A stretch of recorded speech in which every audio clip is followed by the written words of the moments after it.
Hey ladies, this is Bonnie Lehue, and it is a dreary, rainy day after work. And I don't know why it's raining so much in November. I've never remembered this much rain in November, but it's a cold rain too. But anyway, this is the kind of day that you need to go home and cuddle up with a good book and you know, well, if you don't got a mate to cuddle up with a book or your pet or your pillow or something. But anyway, it gets dark earlier. Pretty soon, it's dark at 5 o'clock now. Cold winter is going to set in. We have to prepare ourselves for that. Holidays are coming. Sometimes those are difficult times for people. I'm sitting in my car, by the way, and I'm not even turning it toward me because I hate the angle in my car. I have a little bit of vanity. I'm sorry. Lord forgive me. But anyway, I just wanted to say that I believe that a lot of our sadness and our depression and our loneliness and our lack of happiness does not have anything to do with not having a mate. I think a lot of times it has to do with not fulfilling our purpose and not knowing what our purpose is, because I'm going to tell you there's excitement when you do what God called you to do. And how do you know what God called you to do? Well, what are you good at? What are your gifts and talents? What turns you on? What excites you? What is the thing that you would do almost if you had to do it for free?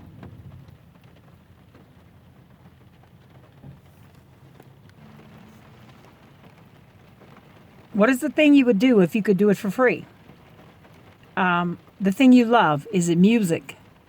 Is it writing? Is it drawing? Now, I love to write, and I love descriptive writing. I love creative writing, and I love writing writing. I like reading too, reading stories. And for some reason, I have this urge lately to start sketching, and I've never liked drawing. My mother was an artist, though. She drew really well, and so does my son. And I don't want to just draw anything. I want to draw scenery, and I especially want to draw my town that I live in. And I don't know why I have this urge now to do this. I feel like buying a sketch pad and some pencils and start drawing. And I've never did it before in my life. And it's happened since I got my cataract surgery because I see better. And I think I could do it. I really think I could draw it. And I'm thinking I want to start doing it just for a hobby, not to get rich on, but just because I want to do it. But find something you like. Is it cooking? Now, that's not me. I don't like cooking, and if I could afford to go out and eat every day, that's what I do. I mean, I can cook, and I'm a good cook, but I've done it for so many years, and I raised 3 children, and I've done it for a lot of holidays, and I've a lot of grandchildren, and right now, I would rather go out and eat if I could afford it. If I can microwave it, I don't care. I really don't care to cook every day. But some people love cooking. Some people love decorating. Some people love the word, and they are scholars in it, and they're motivational speakers. Now, that's me. I love to motivate.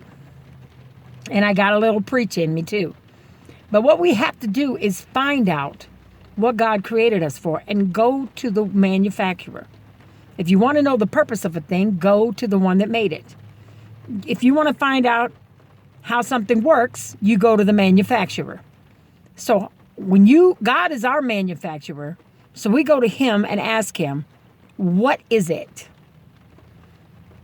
that you made me for? What is it, the one thing I can do better than anybody else can do it? Because that's what I was created for. And when you find that passion for life and that purpose, you won't be sitting around waiting to find a man who's going to hug me and kiss me, and then we're going to have sex, and it's going to be a wonderful honeymoon, and all of those things. And those aren't bad desires. They're really not. But after you get all them, it still won't fulfill you. It won't. Because that's not the answer. After you have all those things that will not fulfill you, I'm sitting at all these parking lot, by the way. Anybody sees me, they'll think I'm crazy. Sitting here talking to myself. But that will not fulfill you.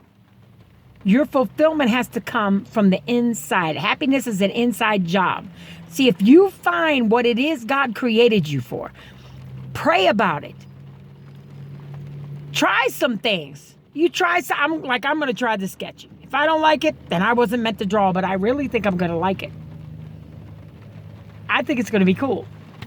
And I got to get more motivated to write every day, and I don't write every day, and I really should. Because that's how you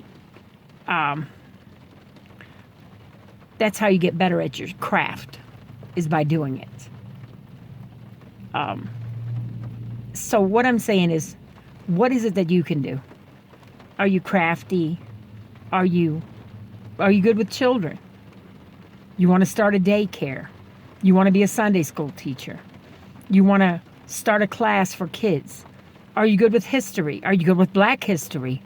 Are you interested in that? I am, and I'm a white person. That's one of my passions also. I mean, because my children are biracial, and I've always, because I don't believe there is a such thing as Black and white history. I believe it's all history, and some of it has been left out. And I'm an inquiring mind, and I want to know. I want to know the whole story, the real story. So I'm inquiring. I love history. And when I was in school, I hated it. I didn't like history at all. I didn't even think it was important. And now I love it. You change as years go by, but what is your passion? I have many passions. I really do. I'm passionate about young people and kids. I'm passionate about women and their issues and seeing them be whole and healed and delivered and free and living the life God created them for. I'm passionate about writing. I'm passionate about music. I'm getting a passion for drawing now. I don't think I'll ever have a passion for cooking. And once I took a sewing class. It was worth the money just to find out that was not my niche in life. I hate sewing. And clothes are just as cheap to buy.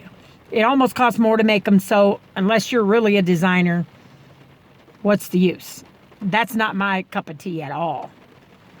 But everybody, there's something you do. If one lady told me, all I know how to do is clean. I said, do you know how many people want their houses clean? How many businesses want their offices clean? Do you know that that's sitting on a gift? And she was a good cleaner. And she cleaned the church. And that is ministering unto God's people. And it's just as important as any other job. Love the life God gave you. Find your passion and pursue it. Let your first passion be God. Go to Him and find out what you're supposed to be doing with your 24 hours a day. Because we all got the same amount of time. Why do some people achieve more and some people achieve less? Why? They're not better than us. They're making better decisions. And they're prioritizing their time more. And they're not getting swallowed up in excuses. They are not better than us. They're not even more talented than us. They're just doing the right things. We got to find out what the right things are and do them. And the first thing you got to is realize that how I'm living is not how I want to keep living. This is not right for me. I need to change. That's the first step. And get a journal and start writing it down. I need to change. Now, what can I do to change? What are the things I need to change? And how can I go about doing it? And be prayerful about it. So this is my spiel on this rainy day. You are fearfully and wonderfully made, and God has a plan for your life. And we were never meant to be mediocre. We were never meant to be status quo. We are overcomers by the blood of the Lamb and by the words of our testimony. What you been testifying? What you been talking about? In the name of Jesus, I pray for every woman here that they will find what God created you for. And I guarantee you, it is not just to be a wife. Although that may be a great part of it. And you may help that man with his dream. But if you pursue your own passions, you'll probably run into somebody who has the same passion you do. And that's what dreams are made of. Blessings. Take it from Miss Bonnie.